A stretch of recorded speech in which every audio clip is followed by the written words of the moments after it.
दोस्तों, weight loss और fitness के लिए कुछ ऐसे खाने होते हैं जो जनरली कम ही पसंद किए जाते हैं क्योंकि उनमें हाई कैलोरी कंटेंट, कम न्यूट्रिशन वैल्यू या हमारे वेट लॉस के प्रोग्रेस को रोकने का पोटेंशियल होता है। हर एक इंडिविजुअल की नीड और डाइटरी रिस्ट्रिक्शन अलग हो सकती है, लेकिन कुछ ऐसे फूड आइटम है जो वेट लॉस और फिटनेस के गोल के लिए डैमेजिंग ही नहीं बल्कि आपको आपके गोल से बेहद पीछे धकेल सकते हैं। ये याद रखें कि इन खानों को मॉडरेशन में कभी कभी खाने से कोई नुकसान नहीं होता और इन फूड्स के बारे में जानना और भी ज्यादा जरूरी हो जाता है क्योंकि ये हमारी फिटनेस और वेट लॉस गोल के लिए ब्लंडर से कम कुछ नहीं। तो आइए इन्हीं 5 फूड आइटम्स के बारे में जान लेते हैं जो आपको आज ही छोड़ देने चाहिए अगर आप अपनी लाइफ में फिटनेस और बॉडी वेट को जरा भी इम्पोर्टेंस देते हैं। इस लिस्ट में टॉप पर है स्वीट्स यानी मिठाइयाँ। मिठाई का हमारे देश में एक कल्चरल इम्पोर्टेंस है, लेकिन मिठाई खाने के कुछ डैमेजिंग साइड इफेक्ट्स भी हो सकते हैं, जिसमें सबसे कॉमन है मोटापे का खतरा होना। मिठाई जैसे कि बर्फी,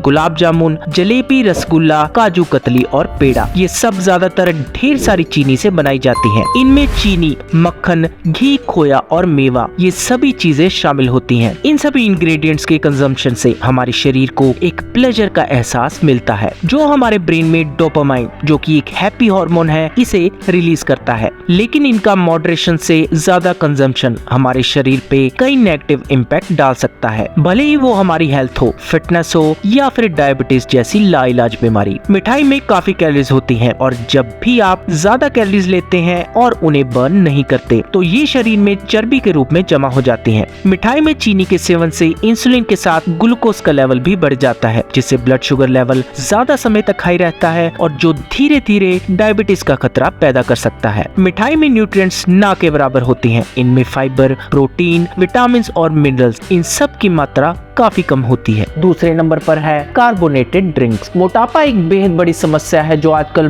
बहुत से लोगों को नेगेटिव वे में अफेक्ट कर रहा है। कोल्ड ड्रिंक और सॉफ्ट ड्रिंक जैसे कोला, सोडा और एनर्जी ड्रिंक, इन सब में बहुत हाई शुगर कंटेंट होता है। इनकी जगह पर आप नॉर्मल पानी, नींबू पानी या हर्बल चाय का सेवन कर सकते हैं। कोल्ड ड्रिंक द्वारा चीनी का कंजम्पशन बढ़ने से हमारे शरीर में इंसुलिन का प्रोडक्शन बढ़ जाता है। जरूरत से ज्यादा इंसुलिन के प्रोडक्शन का सीधा सीधा मतलब है ज्यादा फैट डिपॉजिट होना और लॉन्ग टर्म में इंसुलिन रेजिस्टेंस जैसी कॉम्प्लिकेशंस का पैदा होना। कोल्ड ड्रिंक के ज्यादा कंजम्पशन से हमारे शरीर की डाइजेशन पर बुरा असर पड़ता है और इसमें मौजूद केमिकल्स हमारे डाइजेशन को बहुत बुरे तरह से अफेक्ट करते हैं। इससे डाइजेशन वीक हो जाता है, जिससे हमारा शरीर इंपॉर्टेंट न्यूट्रिएंट्स को अच्छे से ऑब्जॉर्ब नहीं कर पाता। इससे आपकी हड्डियां कमजोर पड़ सकती हैं, साथ ही आपको ओल्ड एज में ऑस्टियोपोरोसिस की समस्या भी झेलनी पड़ सकती है। Third one in the list is deep fried foods. Deep fry करके खाने का ट्रेंड आजकल जोरों पर है। भले ही ये खाना टेस्टी और टेम्पटिंग हो, लेकिन ये मोटापे के सबसे बड़े कारणों में से एक है।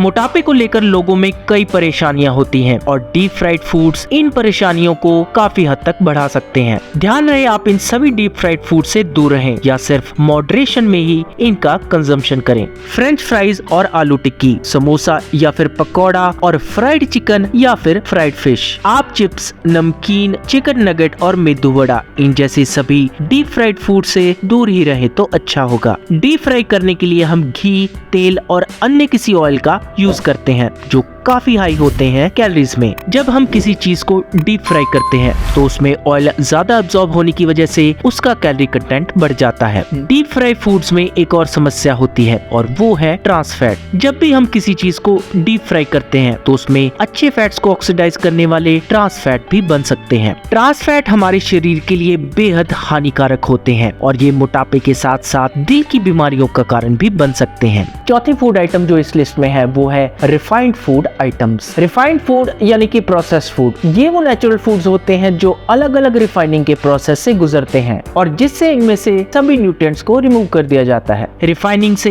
कई इंपॉर्टेंट न्यूट्रिएंट जो कि हमारे शरीर के लिए बहुत जरूरी है, जैसे कि आयरन, कैल्शियम, मैग्नीशियम और पोटेशियम, ये सब फूड आइटम्स में से निकाल दिए जाते हैं। इन प्रोसेस्ड फूड और पैकेज फूड्स की शेल्फ लाइफ को बढ़ाने के लिए और लंबे समय तक इन्हें फ्रेश रखने के लिए सभी इंपॉर्टेंट न्यूट्रिएंट्स को रिमूव कर दिया जाता है। साथ ही इनमें ढेर सारे केमिकल्स और प्रिजर्वेटिव मिला दिए जाते हैं जो ना ही हमारी हेल्थ और फिटनेस के लिए नुकसानदेह हैं बल्कि कई सारी बीमारियों को न्योता भी देते हैं। रिफाइंड ग्रेन से बनी चीजें जैसे व्हाइट ब्रेड, व्हाइट राइस और रिफाइंड फ्लोर, ये सब आपके लिए कम न्यूट्रिशन प्रोवाइड करते हैं। रिफाइंड फूड आमतौर पर ढेर सारी शुगर, अनहेल्दी फैट और सोडियम से भरे होते हैं, जबकि इन रिफाइंड फूड में न्यूट्रिएंट्स जैसे कि फाइबर, विटामिन और मिनरल्स की कमी होती है। लास्ट फूड आइटम जो आपको डेफिनेटली क्विट करनी चाहिए if you are on your weight loss and fitness journey, and that is processed snack. Processed snack जैसे कि चिप्स, नमकीन, कुकीज और केक, इन सब में अनहेल्दी फैट, शुगर और प्रिजर्वेटिव्स होते हैं। इनकी बजाय आप फ्रेश फ्रूट, नट और होममेड स्नैक लाइक रोस्टेड चना या फिर मखाना का सेवन कर सकते हैं। कुछ प्रोसेस्ड फूड जैसे कि बिस्किट, चॉकलेट, कैंडीज और केक, इन सब में फैट और प्रिजर्वेटिव के लेवल बहुत ज्यादा हाई होते हैं। आप इनकी बजाय बेक्ड, ग्रिल्ड या फिर स्टीम्ड फूड ऑप्शंस चुन सकते हैं। ज्यादातर processed food high calorific value और ग्लाइसेमिक इंडेक्स के होते हैं जो झट से डाइजेस्ट होकर बेहद तेजी से ग्लूकोज को हमारे शरीर में पहुंचा देते हैं, और ऐसा होना हमारे शरीर और हेल्थ के लिए बिल्कुल भी अच्छा नहीं है। तो दोस्तों, कैसी लगी आज की वीडियो प्लीज कमेंट करके जरूर बताएं, और मैं जल्दी मिलूंगा आपको अपनी नेक्स्ट वीडियो के साथ। लेकिन आप नहीं जान पाएंगे मेरी नई अपलोडेड वीडियो के बारे में जब तक आप प्रेस नहीं करेंगे सब्सक्रिप्शन के साथ बेल का आइकन। तो जैसे ही दबाएंगे आप बेल का आइकन, आपको आएगा अलर्ट मेरी हर नई वीडियो का। तो जल्दी से प्रेस कीजिए सब्सक्रिप्शन और नोटिफिकेशन का बटन। मैं जल्दी मिलूंगा आपको अपनी नेक्स्ट वीडियो के साथ।